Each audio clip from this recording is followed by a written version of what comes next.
Hi friends. First of all, big apologies. There was no video last week. The long and the short story of it is y'all knew that I had surgery.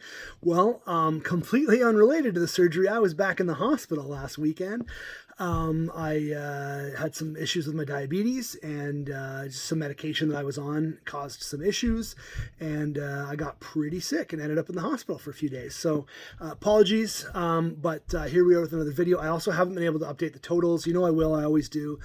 So I will get you guys actual unit counts. We are up. 2 weeks ago we were 2-1, I believe, and up around just under 2 units, I believe. So in the week before we were down. Anyways, doesn't matter. I'll get updated totals for you next week. I've got 3 plays this week. The first one, which I love and is a monster play for me, is Minnesota -3. You guys know I know my Dolphins really well. I do really well when I bet on or against them. I think there's just too much value this week. So obviously the big part is Skylar Thompson starting. I know he's going to be better because he's had a whole week to actually work with the team, but he's still a third string, 7th round pick quarterback. And, Tua's been so good this year that there is a monster drop off to him. I mean, there's a big drop off between Tua and Teddy, and there's a big drop off between Teddy and Skylar. So that's the first part of it. I know some people think Tua's going to play. He will be inactive. He's already been announced inactive. He will not be in the game. So it's not some kind of secret he's going to come in and save the team. Teddy might. I mean, if Skylar's really bad, Teddy might play. But if Skylar's really bad, they're going to be well behind.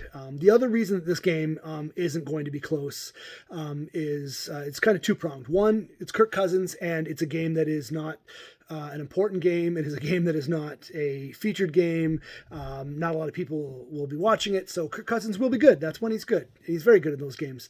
The other part of it is Justin Jefferson's going to have a field day. So Xavier Howard is coming back from injuries on both of his groins, so he's not going to be 100%. Their number 2 corner is injured. It's Byron Jones. The guy who would be backing up him, True Williams, is on the IR for the year. And the guy who was backing both of them up and playing the other perimeter corner role, Kader Kohu, Darth Kader, who has been fantastic, is out. So it's Noah Igbenogany and Nick Needham time. And again, like I've said in the past, Nick Needham's an excellent slot corner. He pales on when he has to play a perimeter role. So I think it's likely that Noah will get that other role, which means that, whoever's lining up against him is just going to eat. I also think Justin Jefferson's going to have a field day with X. X hasn't been 100%, so I think that Justin Jefferson's going to eat like crazy. So yeah, for all those reasons, I think Minnesota's going to smash them. I think Miami will come back and be good against the Steelers next week, but for now, Minnesota -3 for 3 units. You can currently get it -110 at 5 dimes. The next play I like is the Buffalo Bills -2.5 at Kansas City. Currently -110 at Caesars. I'm only playing that for a unit. This is the game the Bills win. They haven't been able to do it in the playoffs, but they are a more complete team than the Kansas City Chiefs are. And I do believe that they will win. I know it's in Kansas City. The Bills are favored in Kansas City, which is nuts. But I think they're rightfully favored, and I think they're going to win this game. And I think that they're probably going to win it by a touchdown because Kansas City has not been a complete team. They haven't been playing like a complete team. They're not going to be able to have a comeback by, down 17 points or whatever it was last week, the way that they did against the Raiders, because Buffalo's too good a team. You can't afford to do that kind of stuff. The Bills are a very, very good football team who lost to Miami. Just got to rub that in while I can.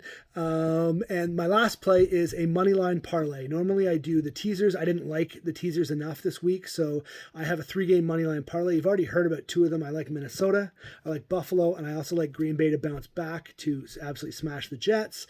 I'm only playing it for 1 unit. You get plus around 250. I think at 365 right now, because I usually measure them out on 365 because most of you guys tell me that's where you play. At 365, I believe it's plus 248. So that is a money line parlay for 1 unit.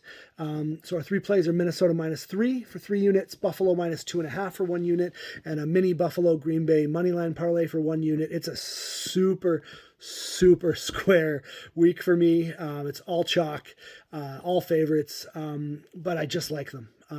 That's not something I traditionally do very often, but I like them, and I think that there's good money there, and I think there's good opportunity there. So that's what we're going with. As always, guys, make sure to be safe, be smart, don't bet with more than you are able to, and always avoid Barstool. They are absolute trash. It's a trash organization led by a trash human being, and their sportsbook is a perfect personification of who they are as human beings. Avoid Barstool. Have a great weekend. Fins up, baby.